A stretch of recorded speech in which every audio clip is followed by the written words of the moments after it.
Whoa, what it do? It's your boy G. Taylor, you know what I'm saying? Yeah. So man, I just wanted to let a couple of people know, like, on the music shit, bro. Like this been a journey for me, you know what I'm saying? Like anybody that know me, like people I used to go to school with, people from my city, they know, bro, I've been doing music ever since I was a kid, bro. Like I was a young dude with it. But, back then I really didn't have a lot of money. I know a lot of people say they came from the bottom and they got it out the mud. It sounds cliche to hear people say that shit, but for me, it really was like that. Like if you know people that I went to school with, people that know me growing up, they'll tell you, bro, when I was a young dude, I really didn't have money like that. I ain't even have no vehicle, none of that shit. Like a lot of people I went to school with, they had jobs. They parents helped them, got vehicles. They had cousins and people had support. I really ain't have a lot of support like that. So when I say I really got it out the mud, even though everybody say that I really got it out the mud, like I really did this shit on my own.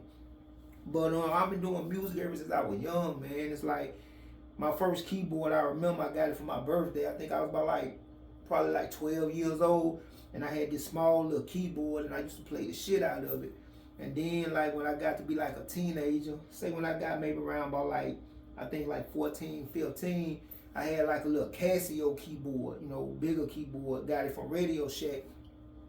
And they used to let me record and I used to make beats, bro, man. I done sold CDs, I done sold cassette tapes. You know what I'm saying? I used to be all in Natchez, Mississippi, rapping up at the radio station. We was all out there in Baton Rouge at the No Limit radio station. I done did shows, was all out in California in the studio. So, I had like 3 record deals. They was like some 360 bullshit, so I ain't signed none of this shit. I really don't see how people sign bad contracts. Because when I was a young dude, I wasn't like no rocket scientist. I wasn't the smartest motherfucker in the world. But, I read over that shit and I'm like, bro, I'm not signing this shit. So that's hard for a lot of people to believe. But if you go back on my old Facebook, I actually posted a few of the contracts that I had. I don't know if it's still up there or not. I don't know. I just scribbled the names out. But, I had 3 deals, but they was bullshit. But just to say, bro, I think my life then came full circle, bro, because it's like when I was young, I couldn't afford none of this shit. You know what I'm saying? And back then, I was doing music and I didn't have nobody to mentor me. I didn't know about EQs and compressors and noise gates and all this shit. So as I got older and I started getting money, I started investing my money into, what I love. And like the more I started doing producing, the less and less I stopped rapping. Like a lot of people thought I had fell off when it came to the rap shit because I really wasn't putting out a lot of music. But man, I was going through so much like life shit, raising my son, paying bills and shit, going through family issues. But the whole time I was still doing music.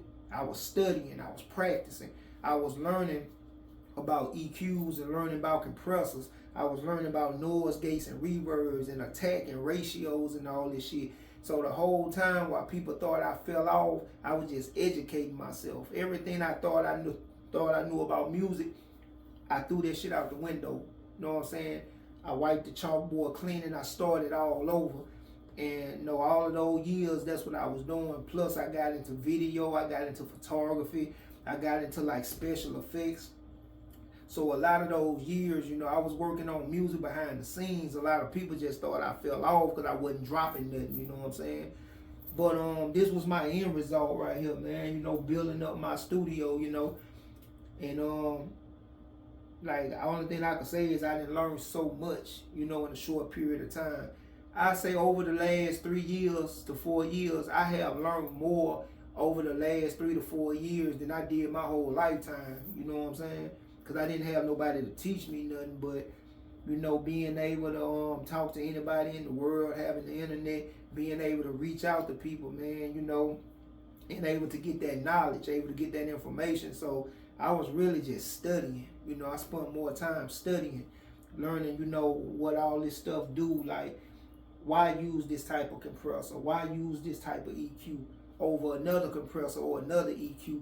Why use this type of microphone? What this one does different from that one, So I was basically just, studying and practicing. So I say, man, it went from me rapping, went from me playing keyboard as a kid, playing with drum machines as a kid, to rapping, selling CDs and cassette tapes, you know, to all the way back around to producing again and having the money to actually afford the type of equipment that I want. So, you know, I just say, man, everything came full circle for me. I feel like I'm just now getting started, even though I've been doing this ever since I was a kid, you know, but I feel like I'm just now getting started because I done learned so much now and being able to afford the type of equipment that I want to use, you know what I'm saying? So that's just for everybody who thought I fell off, for everybody thought it was over with. Nah, bro, I'm just not getting started, man. I was just studying, you know what I'm saying? Like practicing, seeing like what I need to buy, you know, what type of sounds I like, you know what I'm saying? What type of EQs and compressors I like, you know, and a lot of the stuff y'all been hearing from me is my old music.